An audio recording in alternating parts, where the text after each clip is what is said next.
প্রিয় ছাত্রছাত্রীরা, আমি গুরুবার স্যার আবার তোমাদের সামনে আজকে আমরা প্রিপজিশন নিয়ে আলোচনা করব। প্রিপজিশনের ব্যবহার সম্পর্কে প্রথম ক্লাস আমাদের হয়ে গেছে। আজকে প্রিপজিশনের উপরে দ্বিতীয় ক্লাস, ঠিক আছে? তো আজকে সপ্তম নিয়মটা নবম নিয়মটা আমি আলোচনা করব, কিন্তু তার আগে আমি বলে দিই তোমাদের যে প্রিপজিশনটা কি।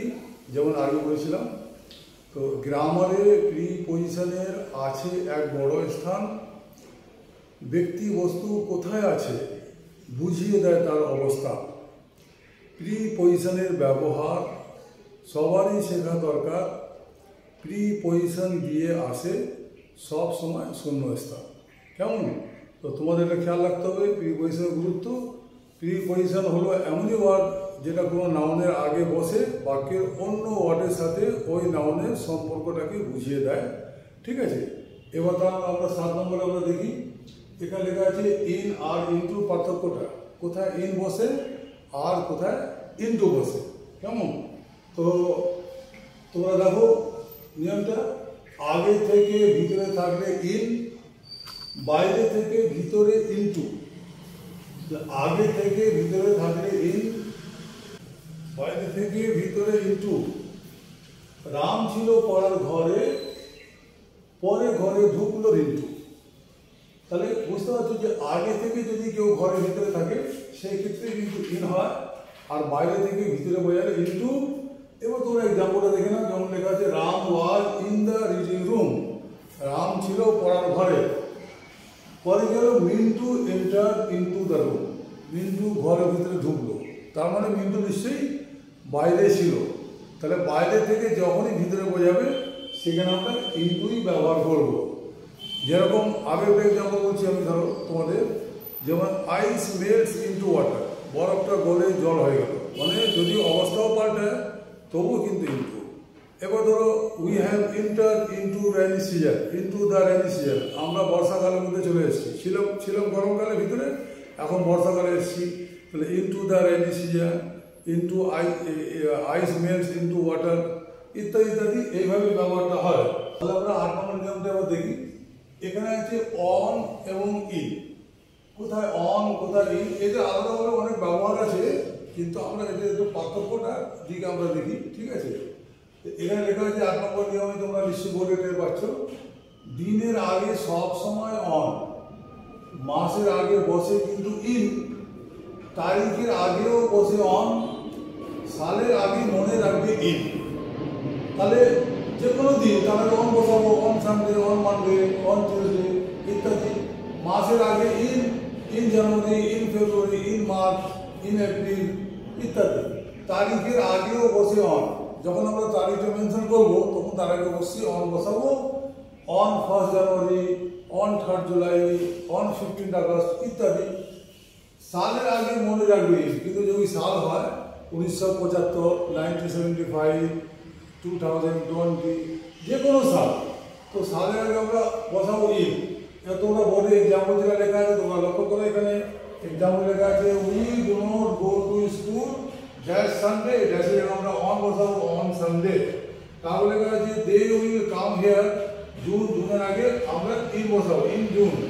তাহলে ইন্ডিয়া গট ফ্রিডম, ভারত স্বাধীনতা পেয়েছিল 15 আগস্ট। 15 আগস্ট হচ্ছে একটা ডেট, একটা তারিখ, সেই জন্য তার আগে অন বসানো হচ্ছে, দেখতে পাচ্ছ, অন 15 আগস্ট। আবার লিখছি ইন্ডিয়া গট ফ্রিডম ইন 1947। 1947 হচ্ছে একটা সাল, 1947 সালে ভারত স্বাধীনতা পেয়েছিল। কাজী দ্বারা এটা তোমার কাছে পরিষ্কার হচ্ছে যে অন সব সময় বসে কিসের আগে? দিনের আগে, আর তারিখের আগে বসে অন, কিন্তু মাসের আগে আর সালের আগে সবসময় তোমরা ইনটাই খেয়াল রাখবে, কেমন? এবার তোমরা দেখো পার্থক্যটা, ইন দা আর অ্যাট। এটা হচ্ছে 9 নম্বর নিয়মে আমি তোমাদের বলছি। এগুলো কি বলতে একটু তোমাদেরকে মুখস্থ করে নিতে হবে, বারবার লিখবে, তখন এটা সমস্যার সমাধান। In the morning, in the evening, in the afternoon, এই 3 দিনের বেলায় ইন দা বসাবে, খালি ইন বসালে চলবে না, ইন দা, এটা খেয়াল রাখতে। ওই জন্য আমি উপরে ইন দা লিখেছি। অ্যাকচুয়ালি প্রিপজিশন হচ্ছে ইন, আর ইন দিয়ে শূন্যস্থান থাকবে, তাটা ওখানে দেওয়াই থাকবে। তবু তোমরা খেয়াল রাখবে in the morning, in the evening, in the afternoon, but at dawn, at dusk, at dawn, at dusk, at night, at noon. তাহলে এই ইনগুলো খেয়াল রাখতে হবে। মর্নিং এর সাথে ইন দ্য মর্নিং, ইভিনিং এর সাথে ইন দ্য ইভিনিং, আফটারনুন সাথে ইন দ্য আফটারনুন। কিন্তু ডাউন বেলা অ্যাট ডাউন, ভোরবেলা অ্যাট ডাস্ক গোধূলি বোঝায়, অ্যাট নাইট রাত্রে, আর অ্যাট নুন দুপুরে। এক্সাম্পলটার দিকে তোমরা তাকাও, we get up in the morning, আমরা সকাল সকাল উঠি, সকালবেলা উঠি, ঠিক আছে, আমরা সকালে উঠি। আর তারপরে আছে father text rest at noon, বাবা দুপুরবেলা বিশ্রাম নেন, বাবা দুপুরে বিশ্রাম নেন। তাহলে পরিষ্কার হয়ে গেল। এটা বারবার যদি রিপিটেডলি তোমরা দেখো তো আশা করি তোমাদের এটা মনে থাকবে। কেমন? এবার আসো 10 নম্বর দিকে। এখানে লেখা আছে হই, মানে এখানে সিন্স এবং ফরের ব্যবহারটা তোমাদের শেখানো হচ্ছে যে কোথায় সিন্স আর কোথায় ফর বসে।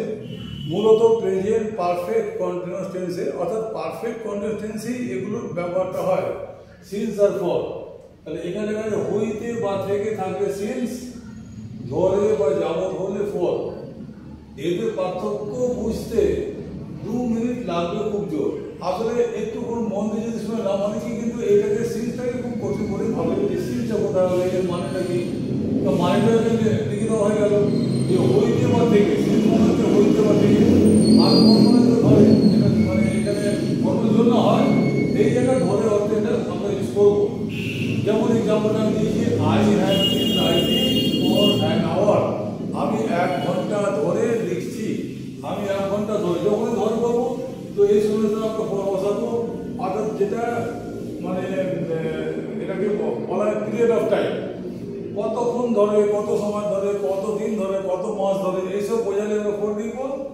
আর হইতে বা থেকে, যেমন 6টা থেকে, এখন কতক্ষণ হলো তা পরিষ্কার নেই। আর 1 ঘন্টা ধরে মানে পরিষ্কার হচ্ছে যে আমি 1 ঘন্টা ধরে লিখছি, কিন্তু 6টা থেকে পড়ছি, আমি এখনো বলতে পারবো 6টা থেকে পড়ছি। যে লাগাতার দুটো বন্ধু পড়ি তাও বলা যাবে যে 6টা থেকেই পড়ছি। তো এটা হচ্ছে পয়েন্ট অফ টাইম। তাহলে এরকম ভাবে তোমরা এই দুটো নিয়মটা খুব ভালো করে খেয়াল রাখবে। মানেটা খেয়াল রাখলে তো হয়ে গেল। 11 নম্বর নিয়মটা, এখানে তোমাদেরকে কোথায় অন আর কোথায় ওভার সেটা আমরা মানে আলোচনা করছি। অন আর ওভারের মধ্যে পার্থক্যটা কি।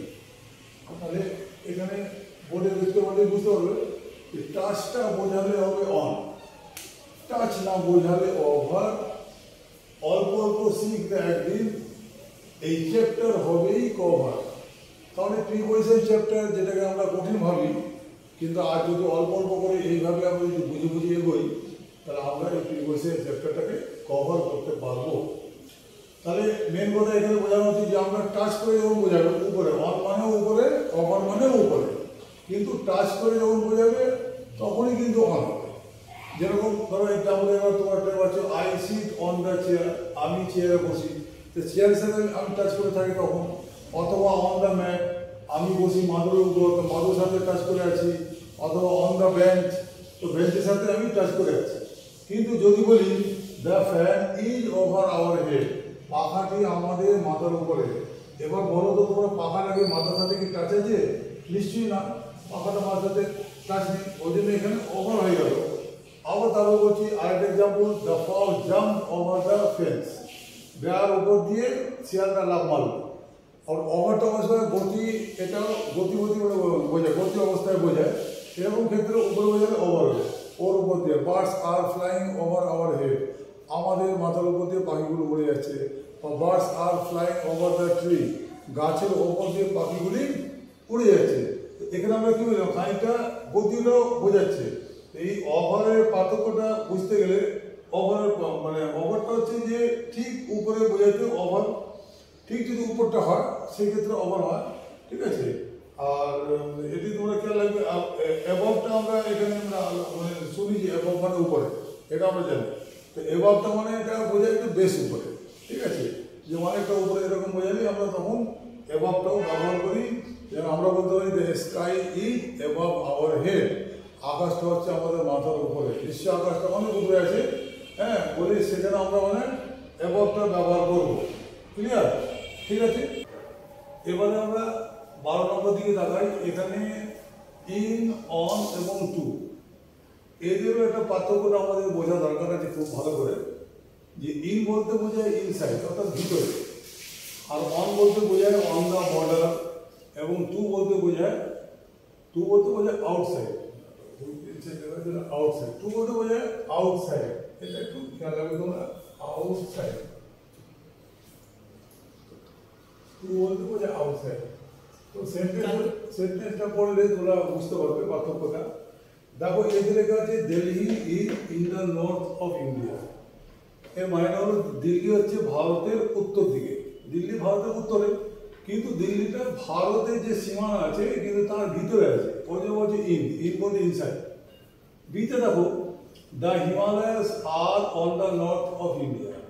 হিমালয় হচ্ছে ভারতের উত্তরে, কিন্তু এখানে অন ব্যবহার করা হয়েছে, অর্থাৎ এখানে হিমালয়টা খানিকটা ভারতের মধ্যে আর খানিকটা নেপালে, তাই কাজে এখানে অন ব্যবহার করা হয়েছে, অর্থাৎ বর্ডারের উপরে আছে, মানে খানিকটা এদিকে খানিকটা ওদিকে দুদিকে মিলিয়ে আছে, যার জন্য এখানে অন, অর্থাৎ এখানে অন বলতে অন দ্য বর্ডার বোঝালে আমরা অন ব্যবহার করবো।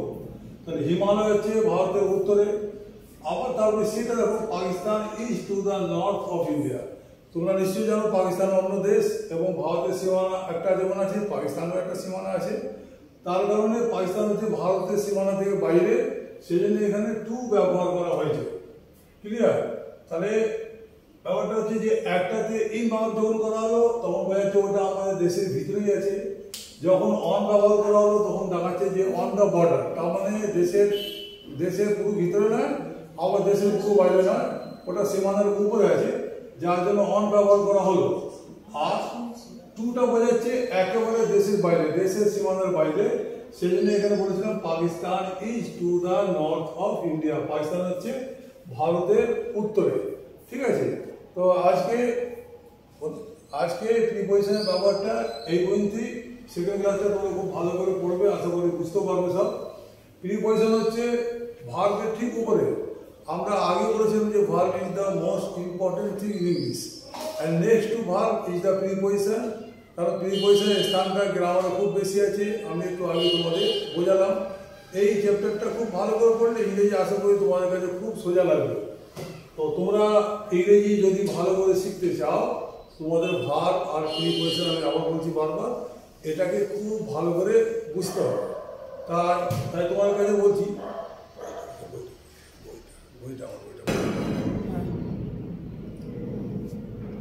যাক তাহলে তোমাদের বলি যে ভিডিওটা তোমাদের কেমন লাগছে, তোমরা এই সম্বন্ধে মানে নিজের বিবৃতি দেবে। আমি বলি তোমরা তো জানো যে তোমাদের মতো আমাদের মতো অনেক ছেলেমেয়েরা আছে যারা ইংরেজিতে খুব দুর্বল, খুব পিছিয়ে। তাই আমি বলছি যে ইংরেজিতে পিছিয়ে যারা, তাদের করো কেয়ার, তাদের জন্য করতে পারো বেশি বেশি শেয়ার। ভিডিওটা কেমন লাগছে please describe, if not describe please like and subscribe. তো তোমরা ভিডিওটাকে বেশি বেশি করে সাবস্ক্রাইব করবে, যাতে তোমাদের মতো যাদের কন্ডিশন ইংরেজিতে একটু পিছিয়ে আছে, যারা একটু দুর্বল আছে, তারা যেন এই সুযোগটা নিতে পারে। আর একটা কথা তোমাদের শেষ পর্যন্ত বলে দিই যে এই ধরনের যেরকম কবিতার মধ্যে তোমরা এসব দেখছো, ঠিক সেরকম টাইপের কোনো বই যদি তোমরা কিনতে চাও, তো তোমাদেরকে আমি মানে প্রথমে দেখাবো screen touch English grammar and translation, এটা ফর বিগিনার্স। এর মধ্যে পুরো নিয়মটাই তোমরা কবিতার আকারে পাবে।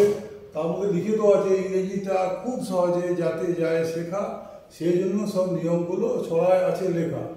এরপরে একটা বই আছে যে টেন্স। তোমরা জানো যে টেন্সটা হচ্ছে ইংরেজিতে ভীষণ দরকার, এটা না হলে ইংরেজি তোমরা কিছুই পারবে না, না প্যারাগ্রাফ না লেটার লেখা, সব দিক দিয়ে আমরা পিছিয়ে থাকবো। তাই বলেছি পেতে ইংরেজিতে সেন্স, আগে শিখতে হবে টেন্স। টেন্সটা শিখলে লিখতে পারবে যে কোনো সেন্টেন্স, রাইটিং স্কিল হবে বেটার, প্যারাগ্রাফ হোক বা লেটার, স্পিকিং মনে হবে না এবার কোনো ম্যাটার। তা তোমরা এই বই যদি কিনতে চাও, তোমরা কলেজ স্ট্রিটে আনন্দ প্রকাশনী পাবে, আর পেয়ে যাবে মল্লিক ব্রাদার্স। মল্লিক ব্রাদার্সের ঠিকানা হলো 55 কলেজ স্ট্রিট, কলকাতা 7,73,000। হ্যাঁ, আজকে তাহলে এই পর্যন্ত। Thank you.